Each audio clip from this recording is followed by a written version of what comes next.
যেখানে মাঠের পাশে বন আছে আর বনের ধারে মস্ত পাহাড় আছে, সেইখানে একটা গর্তের ভিতরে একটি ছাগলছানা থাকতো। সে তখনো বড় হয়নি, তাই গর্তের বাইরে যেতে পারত না। বাইরে যেতে চাইলে তার মা বলতো, ভাল্লুকে ধরবে, বাড়ি নিয়ে যাবে, ছিনে খেয়ে ফেলবে। তা শুনে তার ভয় হতো আর সে চুপ করে গর্তের ভিতরে বসে থাকত। তারপর সে একটু বড় হলো, তার ভয়ও কমে গেল। তখন তার মা বাইরে চলে গেলে সে গর্তের ভিতর থেকে উঁকি মেরে দেখত। শেষে একদিন একেবারে গর্তের বাইরে চলে এলো।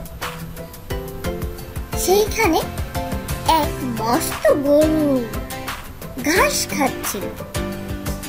ছাগলছানা আর এত বড় জন্তু কখনো দেখেনি, কিন্তু তার শিং দেখে সে মনে করে নিল ওটা ছাগল।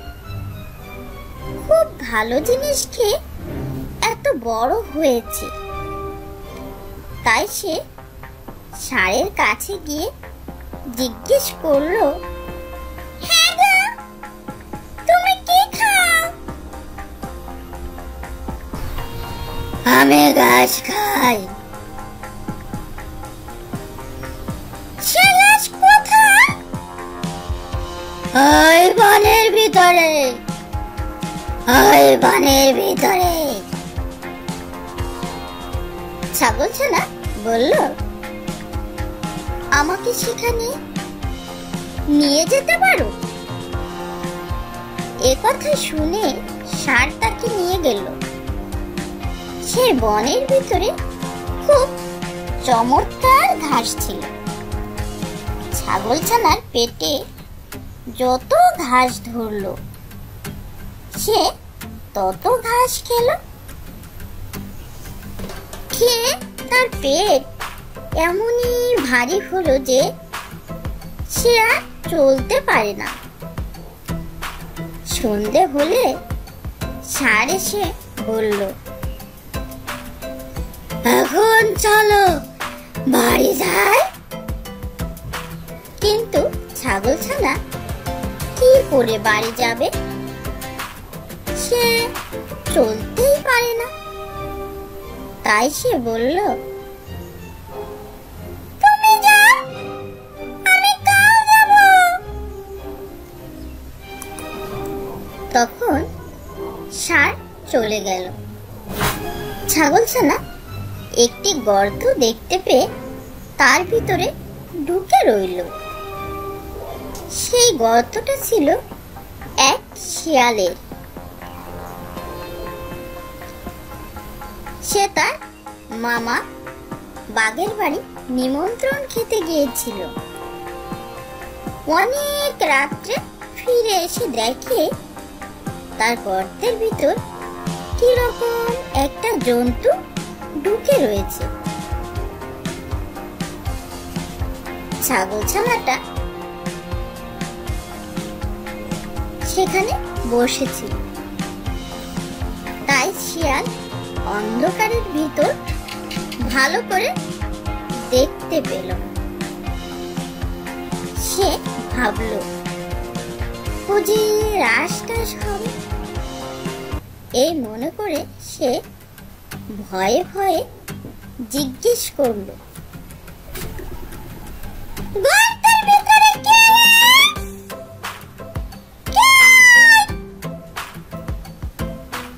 ছাগলছানাটা ভারী বুদ্ধিমান ছিল। সে বলল,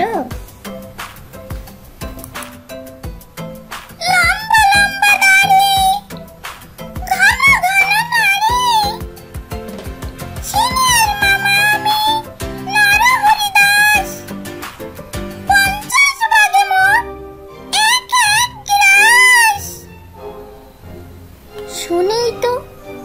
শিয়াল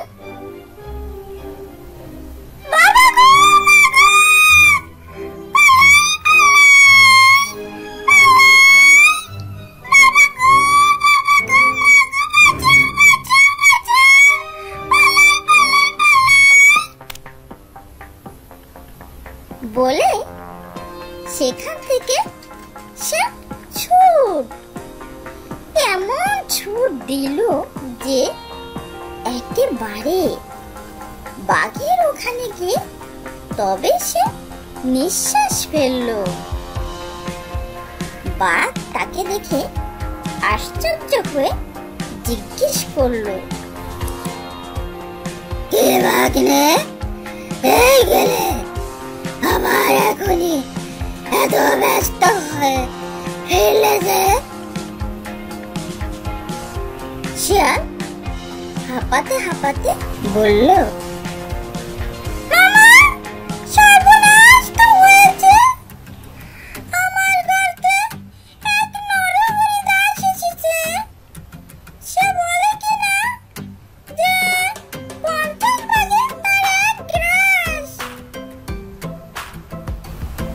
তা শুনে বাঘ ভয়ানক রেগে বলল, বটে, এত বড় স্পর্ধা, চল তো ভাগ্নে, তাকে দেখতে কেমন 50 বাঘে যার এক গ্রাস। শিয়াল বলল, আমি আর সেখানে যেতে পারবো না। আমি সেখানে গেলে যদি সে হা করে আমাদের খেতে আসে, তাহলে তুমি তো 2 লাফেই পালাবে। আমি তো তেমন ছুটতে পারবো না।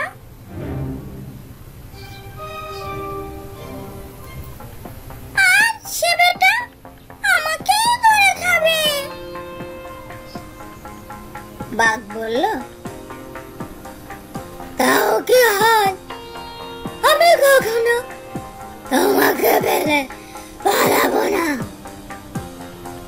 শিয়াল বলল, তবে আমাকে তোমার লেজের সঙ্গে বেঁধে নিয়ে চলো। তখন বাঘ তো শিয়ালকে বেশ করে লেজের সঙ্গে বেঁধে নিয়েছে।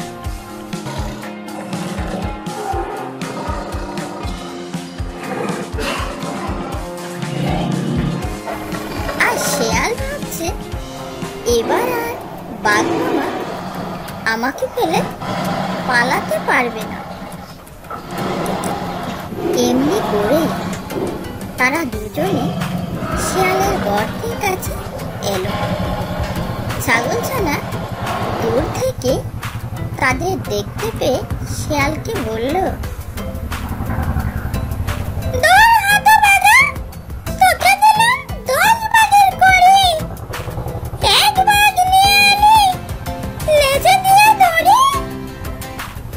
শুনেই তো ভয়ে বাঘের প্রাণ উড়ে গিয়েছে।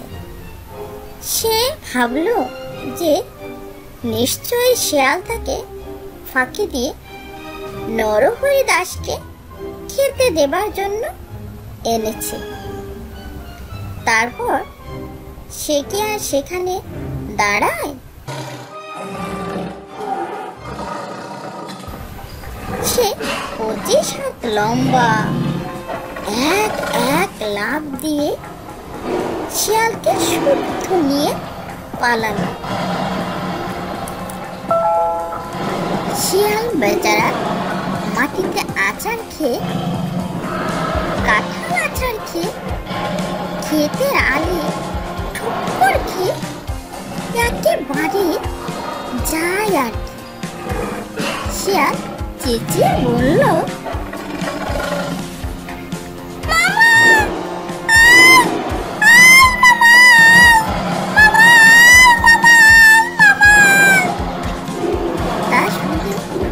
বাঘ ভাবে বুঝি সেই নরহরি দাস এলো, তাই সে আরো বেশি করে ছোটে।